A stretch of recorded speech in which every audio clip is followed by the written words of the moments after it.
네, 지난주가 온라인 워시퍼 프로젝트를 첫 번째로 시도해 본 주였는데요. 여러분, 지난주에 정의마루에서 또 이렇게 온라인으로 예배 드리실 때 어떠셨어요?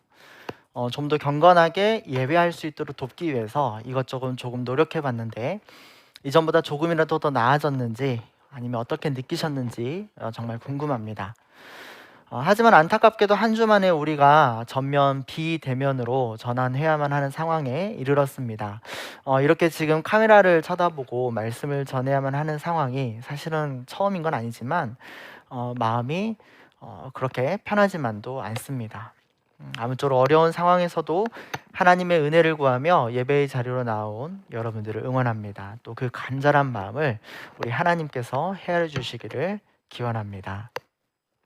또 한편으로 이렇게 대다수의 사람들이 온라인으로 예배를 드리는 요즘 상황에서 제가 어떻게 하나님의 말씀을 전해야 할까요? 설교에는 또 어떤 변화가 필요할까요? 참 고민이 많습니다.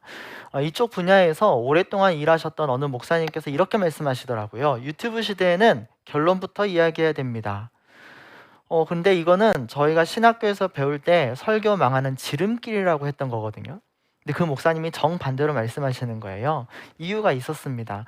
여러분, 유튜브 시청자들은 목사님의 설교를 끝까지 기다려주지 않습니다. 지금부터 무엇을 이야기하려고 하는지 빨리 말해주지 않으면 많은 시청자들은 돌아가기를 누르고 나갑니다. 여러분, 제가 목사잖아요. 저의 사명이 어떻게든 하나님의 말씀을 전파하는 건데, 그럼 한 사람이라도 더 돌아가기를 누르지 않도록 하는 게 필요하다 싶었습니다. 그래서 여러분, 저도 지금 나름 유튜버스럽게 말씀드립니다. 오늘부터 5주 동안은 구약 성경에서 다니엘과 세 친구의 이야기를 나누겠습니다. 왜냐하면 이런 고민 때문이에요. 어떻게 살아야 되지? 어떻게 사는 게 정말 잘 사는 걸까? 여러분, 청년시기에 그런 고민 많이 하지 않습니까? 특별히 이 새로운 삶의 환경을 우리가 만나게 되었을 때, 그래서 이전에 알지 못했고 겪지 못했던 그런 낯선 세상을 살아가야만 하는 때 어떻게 사는 게 잘 사는 건지 고민이 될 수 있을 텐데요. 그렇다면 여러분, 오늘 잘 접속하셨습니다. 여러분은 다니엘과 세 친구의 이야기에서 이 낯선 시대를 잘 살 수 있는 5가지 방법을 발견할 수 있습니다. 오늘은 그 첫 번째 시간인데요. 믿음에 대해서 이야기해 보려고 합니다. 믿음이라는 게 우리의 삶에 어떤 의미가 있겠습니까? 이 설교를 준비하면서요, 올해 초 TVN에서 했던 드라마 철인 왕후가 생각났는데요. 이 드라마의 컨셉이 타임슬립이더라고요. 극중 주인공은 배우 신혜선 씨였고요. 처음에는 남자 역할이었습니다. 청와대에서 일할 정도로 굉장히 실력도 있고 그만큼이나 자존심과 허세도 가득했던 셰프였어요. 하지만 불의의 사고로 그만 그의 영혼이 어디로 가버렸냐? 조선시대로 건너가 버린 거예요. 근데 누구의 몸으로 들어갔는가 하니 하필이면 조선 제 25대 임금이었던 철종의 부인이었습니다. 그러니까 눈 떠보니까 왕비 김소용이 되어 있더란 거예요. 한순간에 조선의 중전이 되어버린 이 현실이 너무 당황스럽잖아요. 그런데 또 이분이 적응력이 만렙이었어요. 이내 그런 생각을 하게 된 거예요. 어떻게 돌아가야 되지? 아니, 돌아갈 수는 있나? 그럼 그때까지 여기서 살아야 되는 거잖아요. 그럼 어떻게 살아야 되지? 그리고 주변을 둘러보니까요, 막상 이 세상도 꽤 나쁘진 않겠다 싶은 거 있죠. 낯선 세상이긴 하지만 내가 누구입니까? 나는 조선의 왕비예요.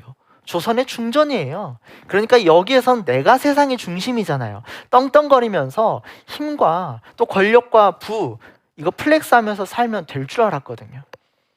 하지만 교과서로 배운 조선의 궁궐과 현실의 궁궐은 매우 다르더라는 겁니다. 무엇보다 궁궐이 전쟁터였던 거예요. 권력을 놓고 물밑에서 너무나 치열하게 싸우는 거예요. 내가 살기 위해서 너를 이용해야 되고 필요하다면 서슴지 않고 너를 죽여야 되는 곳이었어요. 어느 누구도 믿을 수 없고요. 믿어서도 안 되는 곳. 그래서 비로소 그렇게 살 때 내가 살아남을 수 있는 곳이 궁궐이었습니다. 물론 이게 드라마이고 또 주인공이어서 그러겠지만 김소영은 그곳에서 정말 치열하게 자기 인생을 살아내고 있었습니다. 이 드라마의 컨셉이 굉장히 흥미로웠던 것은요, 조금 전까지 대한민국에 잘 나가는 셰프가 한순간에 조선의 궁궐의 중전이 되었다는 거예요. 낯선 시대에 떨어졌고요. 낯선 땅에 떨어졌어요. 그리고 낯선 성별의 인생을 만나게 되었어요. 이게 드라마이고 판타지니까 그렇지, 나에게 일어난 일이라면 여러분 받아들일 수 있겠습니까? 너무 낯설잖아요. 조선이라는 시간도, 궁궐이라는 장소도, 심지어 중전이 된 이 성별도요, 거기에 함께하는 이 모든 사람들 삶의 방식, 이건 내가 전혀 겪어보지 못했던 세상입니다. 하지만 그렇다고 마냥 아무렇게나 살 수도 없어요. 김소영은 끊임없이 고민했습니다. 그럼 이제 여기에서 내가 어떻게 살아야 되지? 다니엘과 세 친구도 그랬던 것 같아요. 오늘 우리가 읽은 성경 다니엘 1장을 보니까요, 이 친구들도 좀 만만치 않은 세상, 당황스럽고 또 낯선 세상으로 던져진 거예요. 나라가 거의 망했거든요. 이들의 국가 남유다는 약소국이었습니다. 예루살렘과 근방 지역만 조금 남아가지고 뭐랄까, 겨우 숨붙이고 살고 있다고나 할까요? 나라의 주권은요, 있는 듯 없는 듯 했습니다. 왜냐하면 두 강대국의 틈바구니에 끼어 있었기 때문이에요. 북쪽에는 바벨론이라는 제국이 있었고요, 남쪽에는 이집트라는 제국이 있었습니다. 이 둘이 세계 패권을 두고 경쟁하는 관계였어요. 그 사이에 유다가 끼어 있었어요. 그러니까 나라의 미래가 굉장히 위태위태했던 거죠. 그때 유다 왕이 여호야김이었는데요, 세계 패권이 바벨론에게로 향하고 있었습니다. 바벨론의 느부갓네살 대왕은 정복 왕이었어요. 여러 나라를 정복하고 다 바벨론으로 편입시켰는데 유다도 그의 손에 들어갔습니다. 유다는 조공을 바치는 조건으로 생존할 수 있었습니다. 그런데요, 2절에 보니까 바벨론이 예루살렘을 점령했을 때 뭘 했냐는 겁니다. 성전에 있었던 그릇 중에서 일부를 바벨론 땅으로 가져갔대요. 그런데 질문이 하나 생기죠. 왜 하필 성전 그릇이냐는 거예요. 아무래도 성전의 그릇은 죄다 금붙이거나 그에 준하는 값비싼 보물이었을 겁니다. 비싼 거니까 빼앗아 간다면 이해가 됩니다. 그런데 또 그걸 어디다 뒀냐는 건데요, 자기 신들을 섬기는 바벨론 신전에 모셔두었다는 거예요. 여기에 대단히 상징적인 의미가 있습니다. 예루살렘 성전은요, 원래 이스라엘 사람만 들어갈 수 있었거든요. 그런데 거기에 바벨론 사람들이 들어가서 그릇을 들고 나왔다는 거예요. 이스라엘은 더 이상 이방인들을 제어할 힘도 능력도, 그들을 방어할 모든 힘을 다 잃어버렸다는 걸 의미합니다. 바벨론은요, 다 가져갈 수 있었어요. 그런데 일부만 가져갔습니다. 여러분, 그게 더 무서운 거예요. 다 가져가면요, 아무것도 안 보이잖아요. 그런데 일부만 가져가면 두 가지가 다 보입니다. 간신히 남아있는 게 보이고요, 비어있는 게 또 보이잖아요. 속절없이 빼앗긴 게 보입니다. 그때마다 기억이 생생해지는 거예요. 그들이 빼앗아갔다. 그리고 그들은 언제든지 다시 와서 또 빼앗아갈 수 있는 힘이 있다. 바벨론은 바로 그걸 기억하게 하려고 그릇 중 일부를 가져갔습니다. 바벨론이 그릇만 빼앗아간 게 아니었어요. 사람도 데려갔어요. 3절에 보니까요, 이스라엘 자손 중에서 왕족과 귀족 몇 사람을 바벨론에 볼모로 데려갑니다. 이스라엘의 미래를 무너뜨리려는 속셈이에요. 여기에 다니엘과 세 친구가 포함되어 있었습니다. 세계 현실이 참 냉혹한 거죠. 눈 떠보니까요, 나라가 망했어요. 이 사람들이 발 딛고 서 있는 땅은 이스라엘이 아니라 바벨론이에요. 여기가 어느 정도 거리인가 대강 계산을 해봤거든요. 부산에서 출발해서 서울을 찍고 평양을 찍고 중국의 심양을 찍고 베이징까지 가는 그 정도의 거리만큼 끌려간 거예요. 뭐야, 중국이잖아. 중국이면 옆 나라잖아. 가까운데? 이렇게 느낄 수도 있지만 지금이야 전 세계로의 왕래가 자유로우니까 가깝게 느껴지는 거죠. 그때는요, 평생 가야 자기 동네를 벗어날 일이 없었거든요. 그런데 심지어 자기 의지로 간 것도 아니에요. 그리고 거긴 이방인의 땅이에요. 이스라엘 사람들에게 예루살렘이 아닌 곳은 하나님의 사람이 살 수 없는 곳인 줄 알았습니다. 이방인의 땅이요, 하나님의 임재도 없고 통치도 없고 약속도 없고 은혜도 없는 그런 버려진 세상인 줄 알았어요. 그런데 이제 내가 거기 있는 거예요. 내가 거기에 버려진 것 같아요. 완전히 낯선 세상에 내던져진 거죠. 얼마나 당황스럽습니까? 실존주의 철학자였던 장폴 사르트르는 이런 말을 한 적이 있습니다. 인간은 이 세상에 아무렇게나 내던져진 존재다. 이 말이 어느 누구도 자기가 원하는 세상에 태어난 게 아니라 그저 태어났고 그렇게 주어진 세상을 받아들이고 살아가야 한다는 뜻이라면 다니엘과 세 친구에게 너무 들어맞아 보입니다. 바벨론 땅에 볼모로 잡혀간 삶이요, 얼마나 낯선 세상이었습니까? 이 친구들이 결코 원했던 게 아니었어요. 하지만 그들은 지금 거기에 서 있습니다.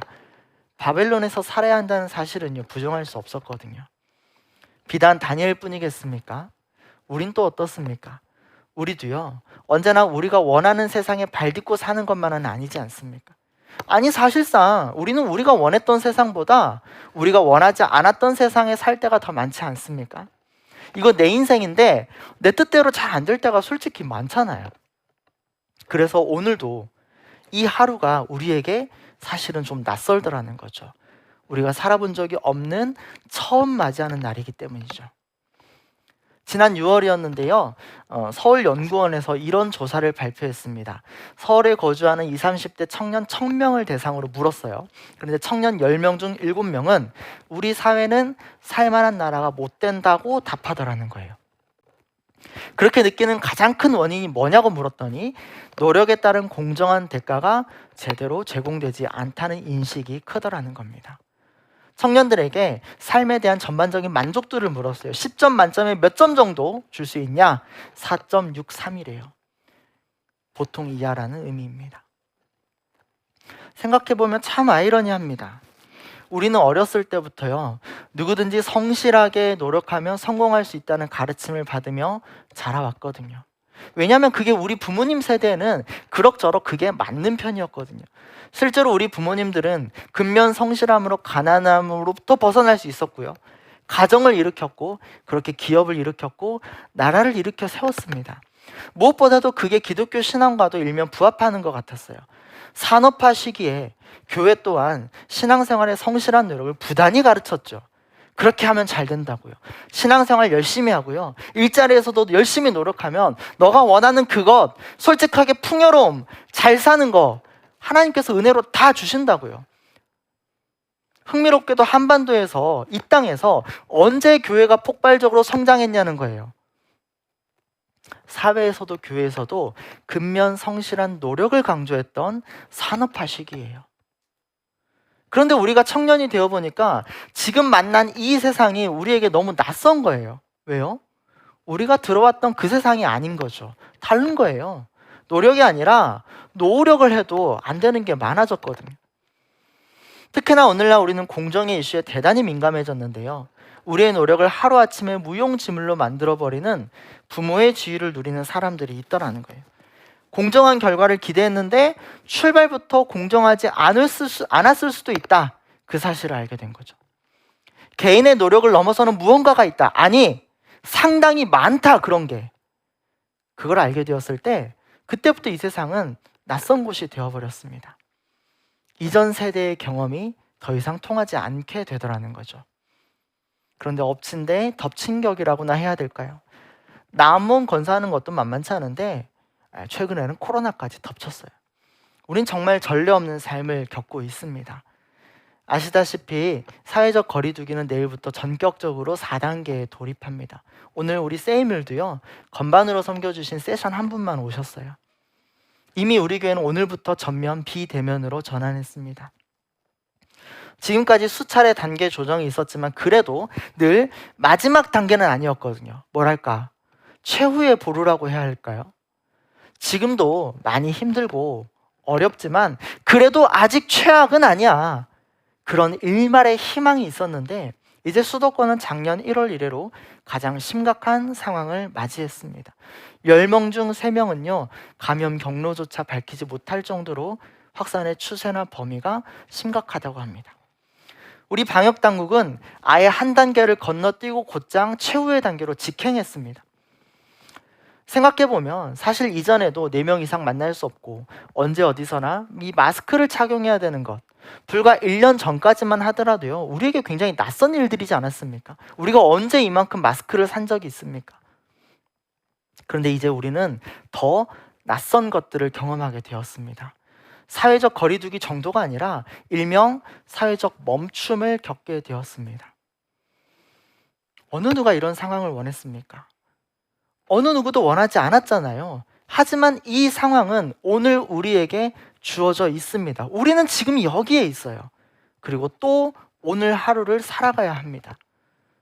그럼 우리 이 낯선 시대를 어떻게 살아가야 되는 겁니까? 성경은 우리의 시선을 다시금 다니엘과 세 친구에게로 이끕니다. 원하지 않았지만 그들에게는 바벨론이라는 낯선 세상이 주어졌거든. 4절과 5절에 보니까요, 바벨론은 이 젊은이들에게 두 가지를 무상으로 제공합니다. 첫 번째는 교육이고요, 두 번째는 의식주의입니다. 왜 그렇게 했을까요? 바벨론은 당시 세계에서 문명사적으로 굉장히 앞선 나라였습니다. 인문학과 자연과학이 상당히 발전한 나라예요. 이들은 이스라엘에서 볼모로 온 이들이 교육을 받고 그들의 세상에서 굉장히 쓸만한 사람으로 성장해 주길 바랬어요. 그 이면에는요, 나름 문명의 자신감이 있었죠. 생각해보면요, 고국을 깨부시고 이들의 가족들을 죽였고 여기까지 강제로 끌고 온 이 나라에 호감을 가진다는 게 쉽겠습니까? 그런데 일단 이 앞선 문명국의 교육을 받아보면 달라질 거라는 거예요. 세상 이렇게 발전한 과학기술 문명을 경험하고 나면 너희들도 어느샌가 우리를 좋아하게 될 거야. 아니, 좋아하게 되는 정도가 아니라 우리처럼 되기를 바랄 거야. 바벨론의 일원이 되기를 바랄 거야. 이스라엘 삶의 방식을 다 버리고 바벨론의 최첨단의 삶에 동화되기를 바랄 수밖에 없을 거라는 그 자신감이 있었던 거죠. 여기에 또 하나 음식이 또 메시지인데요. 바벨론은 이들에게 왕이 먹는 음식과 왕이 먹는 포도주를 제공해 주었다고 합니다. 왕이 먹는 것들이니까 얼마나 좋았을까요? 그런데 이 좋은 것들, 또 이 진귀한 것들을요, 매일같이 다니엘과 세 친구에게 제공했대요. 이걸 통해 의도한 건 역시 마찬가지입니다. 바벨론이란 나라는요, 너희들에게 이렇게 좋은 것들을 마음껏 줄 수 있을 만한 능력과 부와 힘이 있다는 거예요. 우리는 이미 그걸 가지고 있는 거예요. 그럼 너네가 그걸 어떻게 누릴 수 있냐는 거예요. 단순해요. 바벨론을 받아들이라는 거예요. 바벨론에 동화되기만 하면 돼요. 이스라엘의 정체성은 벗어버리고 바벨론 사람이 되라는 거예요. 그럼 이 모든 걸 다 누릴 수 있다는 메시지를 전한 겁니다. 7절에 보니까요, 환관장이 다니엘과 세 친구의 이름을 또 바꾸어 부릅니다. 이름을 개명해 주는 거예요. 다니엘은 벨드사살로, 하나냐는 사드락, 미사엘은 메삭으로, 아사랴는 아벳느고로 이름을 고쳐 부릅니다. 원래 이름이었던 다니엘과 하나냐, 미사엘, 아사랴, 이들의 이름은 하나같이 우리 이스라엘의 하나님과 연관되어 있었어요. 다니엘 이름이 무슨 뜻이냐면요, 하나님께서 판단하신다는 뜻이에요. 아사랴, 여호와께서 도우셨다는 뜻이거든요. 그런데 더 이상 그 이름을 부르지 말라는 거예요. 다니엘에게 준 새 이름은 벨드사살인데요, 바벨론의 주신인 벨과 연관되어 있었어요. 벨 신이여, 우리를 보호하소서, 그런 뜻입니다. 아벳느고요, 바벨론의 또 다른 신이었던 느고의 종이란 뜻이에요. 이전에 이들은 하나님의 종이었잖아요. 하나님의 사람이었잖아요. 그런데 이제 그렇게 부르지 말라는 거예요. 이들은 바벨론 신들의 종으로 부르라는 거예요. 바벨론이 실제적으로 자기가 어떤 힘이 있는지를 과시하는 겁니다. 그 당시에 이름을 붙여주는 것은 힘 있는 자들이 할 수 있는 특권이었어요. 여기서 한 가지 짚고 넘어가야 할 게 있습니다. 바벨론의 상징성인데요, 구약 성경에서 바벨론은 역사적 나라이면서 동시에 상징적인 세력을 가리키기도 합니다. 이스라엘이 하나님의 세상을 드러내는 상징이라면, 그런 이름이라면, 바벨론은 하나님에게 저항하고 하나님을 거부하는 세상을 통칭하는 표현이었어요. 이스라엘이 하나님의 임재와 동행을 드러내는 상징이라면 바벨론은 하나님의 부재와 저항을 드러내는 상징이었어요. 아까 읽었던 2절에서요, 바벨론 왕이 예루살렘 성전의 그릇 중 일부를 가져갔다고 했잖아요. 근데 성경을 다시 보면요, 2절에 그들이 그릇을 바벨론으로 가져갔다고 하지 않았어요. 어디로 가져갔냐면 신할 땅으로 가져갔대요. 사실은 신할 땅도 바빌론에 속했으니까 전혀 틀린 말은 아닙니다. 그런데 왜 하필 신할 땅으로 가져갔다고 콕 집어서 이야기하냐는 거예요. 거기에 성경의 의도가 있습니다. 신할 땅 하면 뭐가 생각나냐면 창세기에서 신할은 바벨탑이 세워졌던 곳이거든요. 바벨탑, 인간의 교만과 하나님께 대한 저항과 반역의 결정체였잖아요. 성경은 이 다니엘 1장에서 바벨론이 지금 무슨 일을 하고 있느냐, 그 옛날 신할 땅에서 있었던 그 일과 본질적으로 같은 일을 하고 있다고 고발하고 있습니다. 무슨 일을 하는 거예요? 성전에서 하나님께 예배 드릴 때 사용했던 그릇을 자기들 신전에 자기들 신들에게 바쳤잖아요. 세상의 신들이 여호와 하나님을 무너뜨렸다는 것을 과시하는 거예요. 이 바벨론이 하나님의 사람들을 강제로 가나안 땅 밖으로 끌고 나갔잖아요. 하나님은 자기 백성도 지키지 못할 정도로 하찮은 신인 건 아니냐고 비꼬는 거예요. 거기에서 또 바빌론의 교육을 받게 했고요. 그들에게 의식주를 제공했습니다. 하나님의 세상에서 맛볼 수 없었던 그 풍요로움, 그리고 그걸 마음껏 주는 이 바벨론의 세상을 느껴보라는 거예요. 그리고 그들의 이름을요, 바벨론의 신들과 관련된 이름으로 바꾸어 불렀죠. 하나님의 사람들로서의 정체성을 벗어버리고 이 세상에 동화되어 우리와 함께 살아가자는 겁니다. 이 모든 일들은 하나님을 거부하고 저항하는 세상의 삶의 방식과 그 결과를 과시합니다. 하나님을 거부하는 세상이 얼마나 위대하고 강력하고 풍요로운지 아주 매력적으로 보여주더라는 겁니다. 그리고 그 세상, 바벨론으로 대표되는 그 세상이 하나님의 사람들에게 요구합니다. 이 세상에 동화되어서 이 왕의 풍요로움을 누리며 살 것인지, 아니면 거부하고 하층민으로 고립될 것인지 선택하라는 거예요. 솔직히 여러분이라면 이 갈림길에서 어떤 선택을 하시겠습니까? 8절에 보니까요, 다니엘과 세 친구가 이런 결정을 내립니다. 다니엘은 뜻을 정하여 왕의 음식과 그가 마시는 포도주로 자기를 더럽히지 아니하리라 하고 자기를 더럽히지 아니하도록 환관장에게 구했습니다. 다니엘이 무엇을 거부하기로 뜻을 정했습니까? 음식인가요? 오랫동안 이 부분에 대해서 많은 사람들이 레위기의 정결 규례 때문에 음식을 거부했다고 생각해 왔습니다. 실제로 레위기에 보면은 어떤 음식은 먹어도 되고 또 어떤 음식은 먹으면 안 된다는 규정들이 있지 않습니까? 왕의 음식이 바로 그 규정에 위배된다는 거예요. 고기나 고기를 잡는 도살법과 관련해서는 물론 충분히 그럴 소지가 있습니다. 그런데 포도주는요? 포도주는 레위기의 정결법과 무관한 음식이거든요. 음식뿐만 아니라 이 포도주까지도 거절했다는 것은 다윗의 이 뜻과 결정이 이 정결법과 꼭 연관이 있다고 보기는 어렵다는 걸 의미합니다. 그럼 무엇 때문인가요? 도대체 무엇을 거부한 거예요? 다니엘은 왜 왕의 음식과 포도주를 받지 않기로 자기의 뜻을 정했습니까? 또 하나 같이 생각해 볼 것은 바벨론이 제공한 것은 음식뿐만 아니라 제국의 교육도 있었거든요. 근데 다니엘과 세 친구는요, 교육을 거부하지는 않았어요. 그러면 왜 유독 왕의 음식과 왕의 포도주만을 거부했냐는 겁니다. 그 힌트는 음식 자체에 있지 않습니다. 그게 무엇 때문에 주어졌냐는 거예요. 왕의 음식과 왕의 포도주는요, 보통 사람들이 먹을 수 없는 특권에 해당하는 거예요. 교육이요?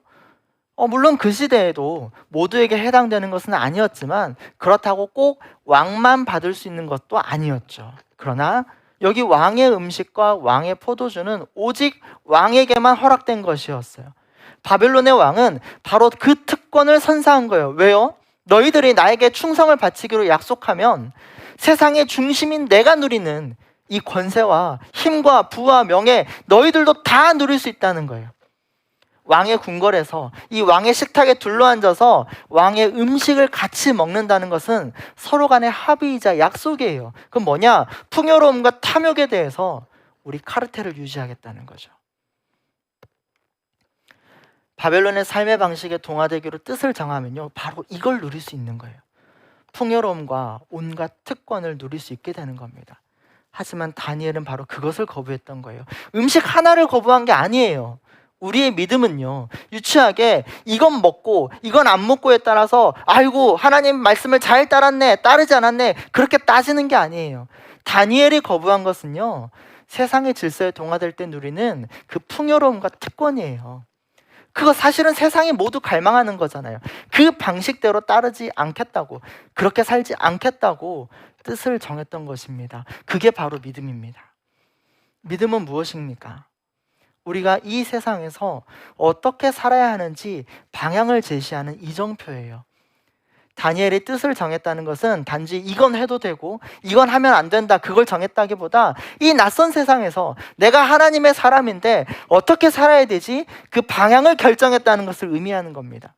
믿음은 유치하게 이건 해도 돼, 저건 하면 안 돼, 이건 죄야, 저건 죄가 아니지, 이건 틀렸어, 이건 옳아. 우리의 행동, 삶 하나하나에 동그라미와 X를 치는 것이 우리의 믿음이 아니에요. 믿음은 궁극적으로 방향이에요. 우리가 허공에 사는 게 아니잖아요. 우리가 사람으로 사는 이상 우리의 발은 반드시 이 땅을 딛고 서 있어야만 해요. 우리는 땅에서 벗어날 수는 없어요. 하지만 그렇다고 우리가 바벨론처럼 이 땅이 전부인 것처럼 이 땅의 풍요로움에 사로잡혀 살 수 있는 것도 아니에요. 우리의 시선은 우리에게 다가오는 그 하나님의 나라를 향해 가는 것, 그게 믿음이에요. 믿음은요, 세상에 전적으로 동화되는 것을 거부합니다. 그러나 믿음은 또한 세상을 버리고 천국만을 외치는 것도 거부하는 거예요. 믿음은 이 땅을 살면서도 하늘을 향해 방향을 가리키는 이정표입니다. 그래서 다니엘이 교육을 받아들였습니다. 하지만 왕의 음식과 포도주를 거부하는 것을 통해서 자기 믿음의 이정표를 세웠던 거예요. 그래서 바벨론의 모든 것에 동화되는 길을 거부했습니다. 그렇다고 바벨론의 모든 것을 다 거부하고 혼자 고립되는 것도 거부한 거예요. 어떤 건 받아들이기로 하고 어떤 건 받아들이지 않기로 결정했습니다. 바로 그 기준을 세우고 그 방향을 살피고 자기 자신을 점검하면서 이 땅을 살면서도 하나님을 향해 한 걸음 한 걸음 내딛는 것이 바로 그게 믿음입니다. 어떤 사람들은 이런 다니엘의 모습을 보면서 비난할지도 모르겠어요. 세상과 타협했다고요. 아니, 세상의 것이라면 다 거절해야지. 어떻게 하나님의 사람들이 바벨론의 교육을 받아들일 수 있냐고, 그들의 신과 관련된 이름을 받아들일 수 있냐고. 이것은 세상에 대한 신앙의 타협이라고, 그 변질된 거라고 비난할지도 모르겠습니다. 그러나 성경은 다니엘과 세 친구에 대해서 그들의 행동이 하나님의 뜻에 반했다고 고발하지 않습니다. 성경은요, 이들의 삶의 맥락을 무시하지 않아요. 이들은 저 하늘에 사는 사람들이 아니에요. 바벨론에 발 딛고 오늘을 살아야만 했거든요. 그 믿음에 대해서 하나님은 9절에서 이렇게 응답하십니다. 하나님이 다니엘로 하여금 그들이 세운 뜻이 이루어지도록 은혜와 긍휼을 얻게 하셨다. 누가요? 하나님이 은혜와 긍휼을 얻게 하셨대요. 그 뜻이 이루어지도록. 또 17절에서도 이렇게 이야기하세요.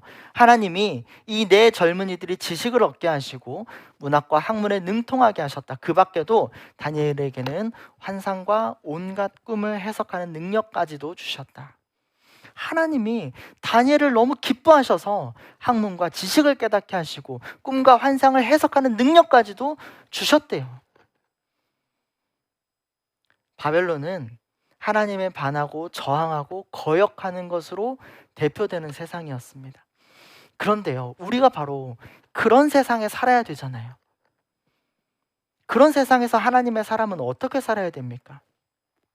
다니엘과 세 친구는 세상의 많은 사람들이 원하는 그 풍요로움과 특권, 그래서 그들이 따르는 세상의 질서와 삶의 방식에 동화되는 것을 거부했습니다. 하지만 세상의 모든 것을 다 거부하고 고립되지도 않았어요. 그 중에서도 필요한 걸 받아들였죠. 하나님의 나라를 다시 재건할 수 있도록 도움이 될 만한 교육과 학문은 수용했습니다. 그래서 이 땅을 사는 믿음이라는 것은요, 세상의 모든 것을 다 부정하는 데 있지도 않고 세상의 모든 것에 다 동화되는 것에도 있지 않습니다. 세상을 살면서도 하늘을 향해 나아가는 그 삶의 이정표가 우리의 믿음입니다. 한 가지 잊지 말아야 하는 것은 다니엘과 세 친구는요, 혼자 끌려온 게 아니에요. 같이 끌려온 많은 사람들이 있었는데요, 다른 이스라엘 사람들이 자기들과 똑같은 결정을 내리지 않았다고 해서 그들을 비난하지 않았습니다. 하나님의 뜻은 모든 선택의 순간에 모두가 동일한 한 가지 선택을 해야만 하는 전체주의에 있지 않습니다. 다양성과 사랑의 일치 가운데 역사합니다. 또 다른 한편으로 한국 교회에서 지난 현실을 돌아보니까요, 이 다니엘 1장처럼 오용되고 왜곡되었던 성경이 또 있을까 싶을 정도로 이 다니엘의 뜻과 믿음은 큰 오해를 받아왔습니다. 중고등부 수련회에서요, 굉장히 자주 등장하는 말씀 중 하나였어요. 여러분 혹시 아시는 분 있을지 모르겠는데, 과거에는요 다니엘 학습법이라는 것도 있었어요. 다니엘처럼 뜻을 정하래요. 어떻게 해요? 어렸을 때부터 새벽 예배하고 주일 학교 열심히 다니고 기도 많이 하고 성경도 많이 읽으면 믿음도 좋아지고 하나님께서 은혜를 주셔서 다니엘처럼 공부도 잘하게 되고, 그래서 서울대 갈 수 있대요. 성공한 사람 될 수 있대요. 그래서 전국 많은 교회에서 학부모들이 불렀어요. 그분을 다니엘 학습법 좀 알려달라고. 내 자식이 신앙도 좋아지고 출세도 할 수 있다고 하니까 얼마나 그리스도인의 탐심을 건드렸겠습니까? 신앙생활 열심히 하라는 동기부여도 되고, 심지어 그렇게 하면 성공도 할 수 있다잖아요. 다니엘처럼 크게 쓰임도 받는데요, 그러려면 먼저 다니엘처럼 뜻을 정하래요. 교회 생활 열심히 하는 것으로. 정말 아니에요, 여러분. 진짜 그거 아닙니다. 성경은 결코 그런 이야기를 하려는 게 아니에요. 다니엘과 세 친구의 이야기는요, 세상 모두가 원하는 그 성공과 힘과 부와 권세와 명예를 우리의 기독교 신앙을 통해서도 얻을 수 있다. 뜻을 정하기만 하면 하나님이 신앙생활 열심히 하는 사람들 도와주신다. 그런 이야기를 하려는 게 아니에요. 정반대예요. 다니엘 또 세 친구가 바로 그 삶의 방식을 거부했다는 거예요. 그렇게 살지 않기로 결정했다는 거예요. 성경은 그걸 믿음이라고 이야기합니다. 특별히 우리에게는 코로나의 시대라는 게 주어졌죠. 이번 주부터 당분간은 실상 사회적 멈춤의 기간입니다. 그런데요, 그 덕분에 우리에게는 오히려 더 많은 시간이 주어졌습니다. 당장 교회에 나와서 예배도 잘 할 수 없고요, 모임도 할 수 없는 아쉬움이 분명히 있습니다. 하지만 상대적으로 코로나 이전과 비교해 보면요, 우리 삶에 훨씬 더 많은 여유 시간이 생기지 않았습니까? 여러분, 바로 이건요, 우리의 믿음의 이정표가 어디로 향하고 있는지 점검할 수 있는 기회입니다. 숨가쁘게 살았던 그 삶을 잠시 느슨하게 하면요, 우리가 지금 어디를 향해 가고 있는지 성찰할 수 있는 기회가 주어집니다. 정신없이 바쁘게는 살고 있는데, 정말 열심히 치열하게 살고 있는데 이게 맞는지, 정말 잘 사는 것인지 점검할 수 있는 기회입니다. 이런저런 형태로 여러 가지 교회 모임을 하느라 많이 바빴잖아요. 그런데 바로 그 교회 생활이 정말 성경이 말하는 우리의 신앙생활과 일치하고 있는지, 아니 혹시 생활은 없고요, 신앙에만 몰두하고 있지는 않았는지, 아니면 정반대로 신앙은 희박한 채로 생활에만 몰두하고 있지는 않았는지 우리 자신을 점검할 수 있는 대단히 좋은 기회입니다. 특별히 하나님께서 청년들에게 주신 힘이 있습니다. 근데 수학에서 힘은요, 항상 크기와 함께 방향도 가지고 있는 벡터입니다. 인생에서도 힘이란 게 그런 거예요. 우리에게 주신 삶의 이 힘을 키워나가는 것도 중요하지만, 이게 어떤 방향으로 향하고 있는지 그 방향을 살피는 것 또한 중요하지 않겠습니까? 그게 바로 믿음입니다. 내 인생의 믿음의 이정표를 다시 점검할 때입니다. 우리가 그렇게 점검하고 다시 세상의 방식에 동화되는 것을 거부할 때, 다시 우리의 마음을 새롭게 할 때 하나님의 긍휼과 은혜가 우리를 추격해 옵니다. 이건 하나님의 약속입니다. 기도하겠습니다.